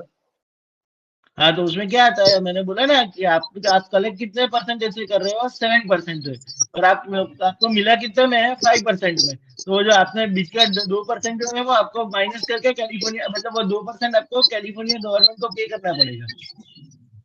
अच्छा ठीक है ना. Okay okay. या सर जैसे वो हेलो सर, ये कंडीशन और आती है, आपने बोला कि जो जैसे बायर होते हैं जो जो जो जिससे अपन परचेज कर रहे हैं, तो वो तो अपन को टैक्स हाँ. लगा के देते ही नहीं है. फ्रेश टैक्स या जो भी टैक्स है वहाँ का टैक्स तो अरे एंड ऑफ कस्टमर. हाँ, पहले सुनो, वो रीसेल की बात कर रहे हैं. अगर आप रीसेल में नहीं फॉल करोगे, अगर आपके पास रीसेल सर्टिफिकेट नहीं होगा तो क्या करोगे आप. अच्छा है ना. एक ही कैटेगरी का सेल नहीं होता है, हर सारा सेल हाँ, रीसेल थोड़ी होता है भाई. ये हाँ ये अपन जो बात कर रहे हैं फाइनल स्टेज का है. हाँ हाँ. ठीक है. ठीक है. और रीसेल का डेफिनेशन क्या बोलता है, रीसेल किसको बोला जाता है पता है? अगर आप किसी के पास से परचेस कर रहे हो, ठीक है, इसमें कोई भी अल्टरेशन मॉडिफिकेशन कुछ भी नहीं करना है, ना ही आपका प्रॉफिट मार्जिन ऐड करना है, कुछ भी नहीं करना है. यहाँ से लिया, अरे सॉरी, सिर्फ आपका प्रॉफिट मार्जिन ऐड करके यहाँ से लिया वहां पे दिया, वो वाला सीन है. अगर आप प्रोडक्ट में कुछ भी मॉडिफिकेशन करते हो, उसको यूज करने के लायक बनाते हो, मान लो कि आपने रॉ मटेरियल लिया, उस पर कोई प्रोसेस किया और फिर एंड कस्टमर को दिया, तो वो रीसेल नहीं माना जाएगा. रीसेल कब माना जाता है कि आपने सीधा यहाँ से लिया, थोड़ा बहुत प्रॉफिट कमीशन ऐड किया और सामने वाले को बेच दिया, उसको रीसेल बोलते हैं. अगर आप उसमें कुछ भी चेंजेस करोगे, कुछ भी मॉडिफिकेशन करोगे, उसको अल्टर करोगे, ऐसा कुछ भी करोगे, तो वो रीसेल की कैटेगरी से तुरंत ही बाहर निकल जाएगा. ओके समझ रहे हो? हाँ, तो वैसा होता है. तो इसीलिए मैं कह रहा हूँ सेल्स टैक्स बहुत ही बड़ी चीज है. अगर आप उसको बैकएंड के लेवल पे देखोगे, अकाउंटिंग लेवल पे आपके लिए इतना कॉम्प्लिकेटेड नहीं है. कब यूज टैक्स लगाना है, कब यूज टैक्स नहीं लगाना है, वो सॉफ्टवेयर ही आपको डिसाइड करके बताएगा. आपको उसमें पढ़ने की जरूरत नहीं है कि ये मैं लगाऊं कि नहीं लगाऊं. ठीक है. तो हम यहाँ पे जैसे ही ऑन स्क्रीन यहाँ पे हम सेव करेंगे तो ये हमारा इनवॉइस सेव हो जाएगा. और सबसे बड़ा चीज ये है कि जैसे ही आपने यहाँ पे सेव किया, तो अक्रूवल बेस पे आपको, आप ये इनवॉइस नंबर अच्छे से देख लो, क्या लिखा हुआ है, 1038. ठीक है. अब हम यहाँ पे मैं डुप्लीकेट टाइप करके मैं आपको प्रॉफिट एंड लॉस यहाँ पे दिखाता हूँ. यहाँ पे आपको ये देखने को मिलेगा। अब जैसे ही क्लिक किया, आपका रेवेन्यू बढ़ चुका है बुक्स के अंदर। ठीक है, हम लोग देखते हैं कहाँ पे।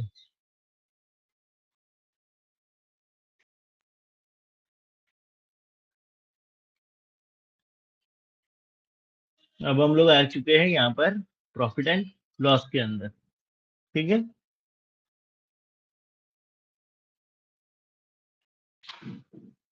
ठीक है। अब देखो यहाँ पे आपको एक बटन दिख रहा है, यहाँ पे अक्रूवल लिखा हुआ, सबको दिख रहा है अक्रूवल? बस हाँ, अब दिख यहाँ रहा है पे सर। कौन से दो ऑप्शन है? हाँ, कौन से दो ऑप्शन है? Accrual and cash. मैं कोई भी उसके ऊपर बुक्स को देख सकता हूँ। अगर मैं कैश पे देखना चाहता हूँ तो देख सकता हूँ, अक्रूवल बेस पे देखना चाहता हूँ तो मैं देख सकता हूँ।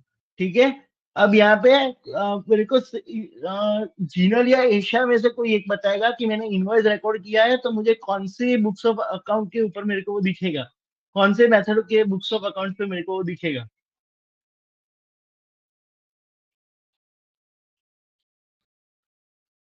जीनल? बैलेंस शीट मीन्स कौन से, मीन्स अक्रूवल या कैश में? हाँ, अकाउंटिंग मेथड की बात कर रहा हूँ। कौन से अकाउंटिंग मेथड? रेवेन्यू कहाँ पे दिखता है जीनल? बैलेंस शीट में तो दिखता ही नहीं है। वो रेवेन्यू कहाँ पे दिखता है? हमेशा प्रॉफिट एंड लॉस में दिखता है। जो भी इनकम होता है वो कहाँ पे दिखता है? प्रॉफिट एंड लॉस में। तो कौन से मेथड में यूज करूंगा तो मेरे को दिखेगा इनवॉइस? अक्रूवल। अक्रूवल। ठीक है, तो अभी हम अक्रूवल में जाते हैं, और अक्रूवल में हमारा कौन सा इनवॉइस नंबर है? यहाँ पे अच्छे से देख लो फिर से, 1038। ठीक है, आप जैसे ही यहाँ पे जाओगे, आपको यहाँ पे दिखेगा, सबसे पहले यहाँ पे आना है, कहाँ गया? Total income. आप यहाँ पे क्लिक कर लो, और यहाँ पे इन्वेस्ट का डेट भी अच्छे से देख लेना, कौन सा है? 1 जनवरी। ठीक है, अच्छा, आपको दिख रहा है ऊपर ही, सबसे ऊपर ही दिख रहा है हमारा बनाया हुआ इनवॉइस पूरा, कूल कार्स का बनाया है, दिख रहा है आपको 1038 नंबर का इनवॉइस? ये दिखा। हाँ, ठीक है। और ये ऐसे क्यों दिख रहा है अपने को? आधा यहाँ पे दिख रहा है, थोड़ा यहाँ पे दिख रहा है, क्योंकि हमने कितने सारे लाइन आइटम्स यूज किए हैं, तो उसके हिसाब से ये अलग अलग इनकम की कैटेगरी में चला गया है। ठीक है, तो यहाँ पे आपको अक्रूवल बेस पे तुरंत ही इनकम आपका रिकॉर्ड हो गया है। ठीक है, ये $50 यहाँ पे हुआ है, फिर 1038 ये रहा, यहाँ पे आपका $800 हुआ है, और यहाँ पे आपका बाकी का हुआ है। हमने जितना जितना भी डाला है वो सारा यहाँ पे रिकॉर्ड हो चुका है, पूरा इनवॉइस। ठीक है, तो इसका क्या मतलब है कि जैसे ही अक्रूवल सिस्टम पे आप इनवॉइस को रिकॉर्ड करते हो, आपका इनकम ऑन द स्पॉट गिना जाता है। ठीक है, तो मेक श्योर कि आप जब भी रिकॉर्ड करो तो क्लाइंट को समझाओ कि ये कैसे हुआ है। ठीक है, आपको पता होना चाहिए कि आपका जो भी अक्रूवल बेस पे इनकम है, उसमें इनवॉइस के अलावा कोई एंट्री नहीं दिखना चाहिए। आपको कोई मैन्युअल डिपॉजिट्स नहीं डालनी है। इनवॉइस के थ्रू ही रिसीव पेमेंट होना चाहिए, उसी की तरह वो सिस्टम क्लोज होना चाहिए। वो हम नेक्स्ट सेशन में अच्छे से देखेंगे कि हम इनवॉइस को कैसे क्लोज कर सकते हैं, कैसे ईआर को मैनेज कर सकते हैं, और कैसे डुप्लीकेट एंट्रीज को हम रोक सकते हैं। क्योंकि क्या होगा कि आपने यहाँ पे इन्वेस्ट डाला, आपने इसका रिसीव पेमेंट करोगे, बैंक में सीधा एंट्री चला जाएगा। फिर आप जब बैंक में जब एक्चुअल डिपॉजिट आएगा, वो अगर आप दोबारा डालोगे तो डुप्लीकेट इनकम क्लाइंट का हो जाएगा, और उसको डबल टैक्स भरना पड़ेगा। तो वो पूरा सिस्टम हम कल समझेंगे कि हम कैसे डुप्लीकेशन को रोक सकते हैं। ठीक है, अभी अगर सब सर हर कोई अवेलेबल है तो, अगर आप में से हर एक अवेलेबल है, किसी का कोई अर्जेंट नहीं है, तो हम 10-15 मिनट थोड़ा देख सकते हैं स्ट्रेच करके। Everyone is sir comfortable? मेरा थोड़ा, मुझे भी एंगेजमेंट में जाना है, मेरे सिस्टर का है अच्छा, ओके ओके, कोई बात नहीं। 12 बजे, इसलिए ठीक है, तो तो भी थोड़ा काम है। हाँ चलेगा, तो ठीक है, फिर हम मंडे को कनेक्ट करेंगे। अभी एक चीज समझ लो, नेक्स्ट वीक से हमारे सारे लेक्चर्स मंडे, वेडनेसडे, फ्राइडे को रहेंगे। 8 to 9 का रहेगा लेक्चर। मैंने निखिल सर को बोला है कि 1 घंटे में कभी कभी एकोमोडेट हमारा पूरा टॉपिक नहीं हो पाता है, तो it may go up to 9:30। तो किसी को 9:30 में किसको प्रॉब्लम है अगर 8 से 9:30 तक लेक्चर चलता है तो? सर मेरे को ऑफिस जाना रहता है, 10 बजे पूछना रहता है, तो किसको किसको रहमान भाई को प्रॉब्लम है? हाँ रेहान। हाँ हाँ हाँ, ओके। अच्छा, तो आपको नहीं है ना कंफर्टेबल? ओके, ठीक है, चलो फिर हम 8 to 9 का ही कंटिन्यू करेंगे। ठीक है, and then after we will go. लेकिन कल हमारा टॉपिक मंडे का फिक्स है, हम इनवॉइस को थोड़ा और समझेंगे कि हम इसको क्लोज कैसे कर सकते हैं, कैसे पेमेंट डुप्लीकेट नहीं होना चाहिए, और कल हम बिल और एक्सपेंसेस को भी देखेंगे। सो भरत भाई, आप मेक श्योर ना, अभी लैपटॉप एवरी डे चाहिए आपका? है मेरे पास अभी। हाँ हाँ, थैंक यू सर भरत, बढ़िया बढ़िया, ठीक है। अच्छा, अभी हेलो तक में किसी का क्वेश्चन है? हाँ बोलो। हम प्रैक्टिस सर कब करेंगे हमारा सब होने के बाद में? नहीं, प्रैक्टिस में आपको करवाऊंगा, ये सारी चीजें आपको करनी है मेरे सामने, वो प्रैक्टिस सेशन भी आएगा, टेंशन मत लो। हाँ हाँ वही। पूरा बैंक रिकंसिलिएशन सब कुछ करना है आपको खुद से, ठीक है। ठीक है। अच्छा, तो किसी को कोई क्वेश्चन है, किसी को भी, एशिया को, जिनल को, या इसमें से किसी और को, कियोर भाई, नीलेश भाई? हेलो सर हाँ बोलो। મીન્સ કે મારો એક ક્વેશ્ચન હતો આમાં ઇનવોઇસમાં. ધારો કે हाँ बोलो। પહેલીમાં તો આપણે છે ને हाँ ડુપ્લિકેટ થવાના ચાન્સ રહે ઇનવોઇસ ક્યારેક ક્યારેક, પણ આમાં हाँ, ચાન્સ રહે કે આ ના ઓટો આમાં જનરેટ છે? ના, આમાં ડુપ્લિકેટ થવાનો કોઈ ચાન્સ નથી. માનો કે તમે એક ઇન્વોઇસ સેવ કર્યું, બરાબર, પછી તમારે નેક્સ્ટ ઇન્વોઇસ એડ કરવું છે, તો તમે અહીંયાથી મોર ઓપ્શનમાં જશો ને, મોર ઓપ્શનમાં, એટલે તમને અહીંયા મેક અ કોપીનો ઓપ્શન દેખાશે, બરાબર. અને આમાં માનો કે તમે ભૂલી ચૂકે બી કસ્ટમર સેમ લીધું અને ઇન્વોઇસ નંબર સેમ નાખ્યો, તો એ તરત જ અંદર તમને એરર શો કરી દેશે કે આ ઇન્વોઇસ ઓલરેડી છે. જેમ કે આપણે એક એક્ઝામ્પલ લઈએ, આપણે લાસ્ટ ઇન્વોઇસ કયા નંબરનું હતું? 1038, બરાબર છે. 1038. હવે હા બરાબર, એક જ મિનિટ ઉભા રહેજો, ક્યાં જવાનો ઓપ્શન છે ને?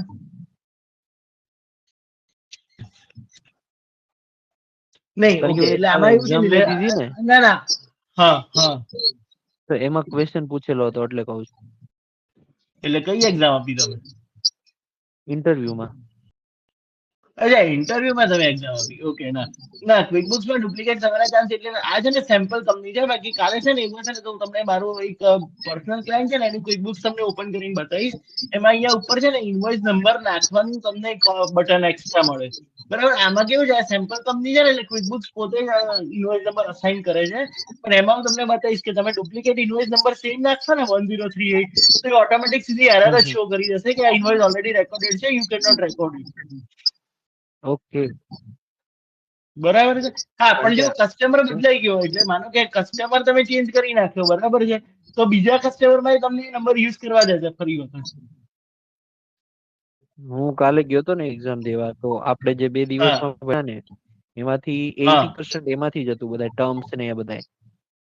બરાબર. હા બરાબર છે. હા, એટલે ડુપ્લિકેટ થવાના ખાલી ચાન્સ ક્યાં છે કે તમે માનો કે આખો કસ્ટમર જ બદલી નાખ્યો, બરાબર, અને પછી તમે 1038 નાખવા જશો તો એ તમને લેવા દેશે, કારણ કે એવું સમજશે કે આ તમારા કોઈ ઇન્વોઇસ ની નવી સિરીઝ છે એટલે. હા, કાંઈ વાંધો નહીં, એ જ પૂછું તું ખાલી. બરાબર ને? हेलो હા બોલો બોલો. सर एम कहूँ છું મારે હું મારો ફર્સ્ટ લેક્ચર અટેન્ડ કરું છું, કારણ કે દિવસ હું નહીં, અંદર નથી ભાઈ, એક સેકન્ડ ભઈલા, નથી સંભળાતું, તમારા બેકગ્રાઉન્ડ નોઈઝ બહુ વધારે છે. તો હા બોલો. એમ કહું છું મારે આજે ફર્સ્ટ જોઈનિંગ છે. આજે હા, મારો ફર્સ્ટ લેક્ચર છે. 2 દિવસમાં મારે સ્કીપ થઈ ગયો હતો, કે એમાં મારે રેકોર્ડિંગ લેક્ચર જોયો છું. એક્સપ્લોર અને ક્યુઝ એટલે એક સેકન્ડ, એટલે તમારે રેકોર્ડિંગ લેક્ચર જોઈએ છે? લેક્ચર તો મને પડી ગયું છે. હા, એટલે એમ નહીં, તમારે રેકોર્ડેડ લેક્ચર જોઈએ છે ને ટૂંકમાં સાંભળવા માટે? ના ના મારી એવું જોડે નથી છે, કહેતા, એમનો છે ને આજે પહેલો દિવસ છે, તો આગળના 2 હા દિવસના સ્કીપ થઈ ગયા છે એવું કે છે. હા, તો એમને રેકોર્ડિંગ આપણે આપી દઈએ ને, રેકોર્ડિંગ સાંભળી લો, હું એ જ કહું છું. પણ એમાં મેં જોઈ લીધું છે, એમ કહું છું. અચ્છા, હા, તો ખબર પડી છે ને તમને એમાં બધી, એમ કહું છું. હા, એમાં ખબર પડી, પણ મારે એક્ચ્યુઅલ અને કેસમાં થોડું ડાઉટ હા, મેં તો જે જો રીતે સાંભળો, હા તો સાંભળો, તમને જે પણ ડાઉટ હોય ને, આપણે મંડે નો લેક્ચર પૂરો થાય ને એ પછી બીજા બધા જતા રહે ને પછી તમે 10 મિનિટ રોકાજો, બરાબર? હલો. હા, એટલે આપણે ડાઉટ સોલ્વ કરી લઈશું તમારો.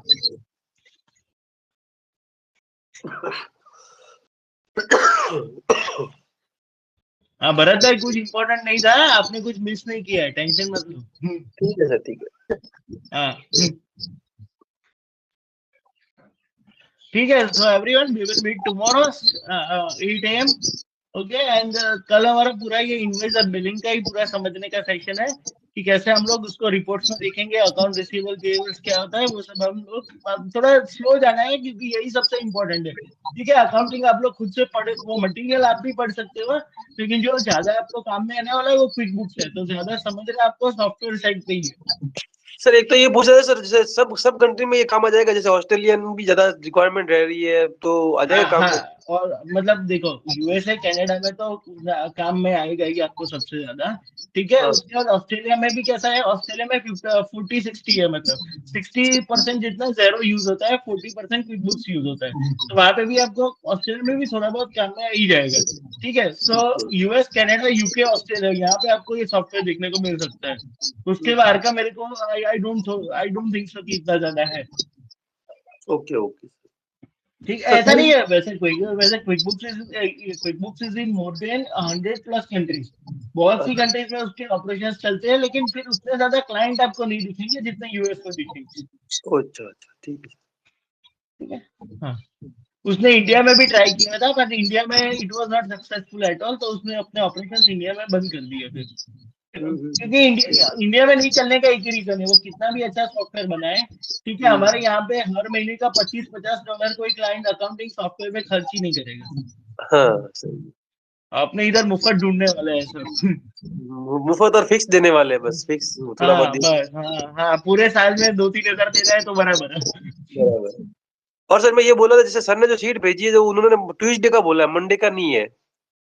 नहीं, मेरा बात, आप एक काम करो, मेरा कल तो बात हो गया है, मैं अभी वापस से उनके साथ एक बार कम्युनिकेट कर लेता हूँ। ठीक है, और आप अभी अभी आप वो टेंशन छोड़ दो, क्योंकि हमारे पास पूरा पोर्टल ही अलग से है, तो इसका लिंक और सब कुछ अलग है। मैं आपको मेरे हिसाब से भेजूंगा, आपको मेरा सेंड किया हुआ लिंक ही फॉलो करना है और किसी के लिंक पे नहीं जाना है। ठीक है, हाँ नहीं सर ने जो भेजा, मैं वो पापा अल्टरनेट डे का है, यू बोल रहा हूँ।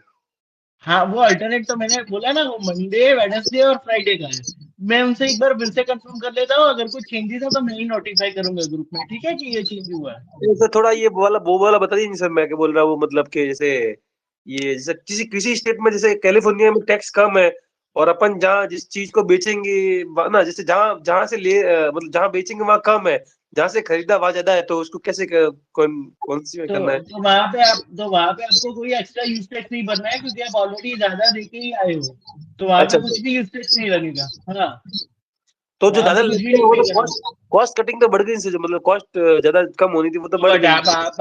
आप परचेज करने गए तो आपको पता ही था ना कि मैं जहाँ से परचेज कर रहा हूँ ये ज्यादा में पड़ रहा है मेरे को। तो ऐसी कोई चीज थोड़ी वहाँ उसी स्पेशल स्टेट में मिलती है कि सब जगह ऐसा इक्वल चलता होगा ऐसा? तो ना, सब जगह पे टैक्सेशन का रेट ही अलग है, तो अलग अलग महंगा ही मिलेगा ना आपको। हाँ कैसे किसी स्पेशल हाँ, मतलब स्पेशली हो गया फिर वो तो। आप एक चीज मेरे को बताओ, आप कभी अगर आप फॉर एग्जांपल आप अहमदाबाद में आते हो, ठीक है, और आप यहाँ पे रेस्टोरेंट में खाना खाते हो, और आप किसी सौराष्ट्र के छोटे से गांव में, जैसे जूनागढ़ में, जैसे जूनागढ़, राजकोट, छोटे सिटी में जाके खाना खाते हो, तो आपको रेट का डिफरेंस आता है कि नहीं आता है? आता है। क्यों आता है? क्योंकि क्या होता है कि वहां पे जो चीजें मिल रही है, जैसे कि चीज पनीर मिल रहा है, तो उसमें कहीं ना कहीं पे कॉस्टिंग ज्यादा लग रहा है। ठीक है, तो इसलिए वो प्राइस में डिफरेंस होता है। तो वैसे वहां पे भी होता है कि हर एक स्टेट का टैक्स का रेट ही अलग है वहां पे, तो टैक्स ही ज्यादा है तो चीजों के प्राइस में भी फर्क रहता है। तो वो गवर्नमेंट ने उसको, या तो फिर उसको कोई मतलब वो मोनोपोली होगी इस आइटम में, तभी उसने ज्यादा टैक्स लगा रखा होगा सर, यही हो सकता है और तो क्या? नहीं, मोनोपोली नहीं है। वहां पे कैसा है कि कोई स्टेट है ना, वो टैक्स रेट इसलिए कम रख रहे हैं क्योंकि वो बिजनेसेस को अट्रैक्ट करना चाहते हैं अपने वहां पे आने के लिए। ओ अच्छा। जैसे कि आप समझो, दुबई में आप जाते हो, दुबई में इनकम टैक्स नहीं लगता है, तो क्या उनको मजा आता है कि चलो कोई मेरे को टैक्स नहीं भर रहा है, मेरे को मजा आ रहा है? उसको नहीं वो मजा नहीं आ रहा लोगों है, लेकिन वो लोगों को, ग्लोबल टैलेंट को बुला रहा है दुबई के अंदर कि आप सही। यहाँ पे आओ, बिजनेस करो, टैक्स मत भरो। ठीक है, तो वो एक पर्पज होता है। अब कैलिफोर्निया में सबसे ज्यादा टैक्स लगता है, क्यों? क्योंकि कैलिफोर्निया यूएस का सबसे रिचेस्ट स्टेट है, सबसे पैसे वाला स्टेट है कैलिफोर्निया। ठीक है, उसको वो नहीं पड़ी है कि आप यहाँ पे आओगे कि नहीं आओगे, उसका एनवायरमेंट ही ऐसा है कि लोग दौड़े दौड़े चले आएंगे, तो वो टैक्स भर के लेता है। ठीक है, लेकिन अगर कोई छोटा है वहां पे, अगर आपको मैं बोलूं कि जैसे वहां कंटकी करके एक स्टेट है, कंटकी, तो वो बहुत ही छोटा स्टेट है, वहां पे लोग जाते नहीं है उतना, तो वो लोग क्या करते हैं, बेनिफिट देते हैं टैक्स में। लोगों को बुलाने के लिए। हाँ, अभी ऐसे इंडिया में कैसा है कि आप मेघालय, त्रिपुरा, आसाम में चले जाओ, ठीक है, जहाँ पे डेवलपमेंट कम है, ठीक है, तो वहां पे वो लोग आपको टैक्स रिबेट देते हैं, गवर्नमेंट आपको हेल्प करती है बिजनेस एस्टेब्लिश करने में। क्यों? क्योंकि वहां पे कोई आ नहीं रहा है। अभी वही चीज आप गुजरात में आके करने का ट्राई करो तो आपको ज्यादा पे करना पड़ेगा टैक्स वगैरह। बिल्कुल सर। तो वो होता है। ठीक है सर, ओके डन। ठीक है। अच्छा जीनल, एशिया, मेरे को आप दोनों को खास पूछना चाहते हैं, ये हिंदी में पढ़ा था वो आप लोगों को समझ में आता है ना दोनों को? हाँ हाँ हाँ सर। सर। हाँ, वो इसके लिए पूछ रहा हूँ क्योंकि फिर ऐसा नहीं हो कि ऐसे हिंदी आता है लेकिन पढ़ाने के वो उसमें मतलब लैंग्वेज में थोड़ा प्रॉब्लम होता है पढ़ते टाइम। ठीक है फिर, सॉरी।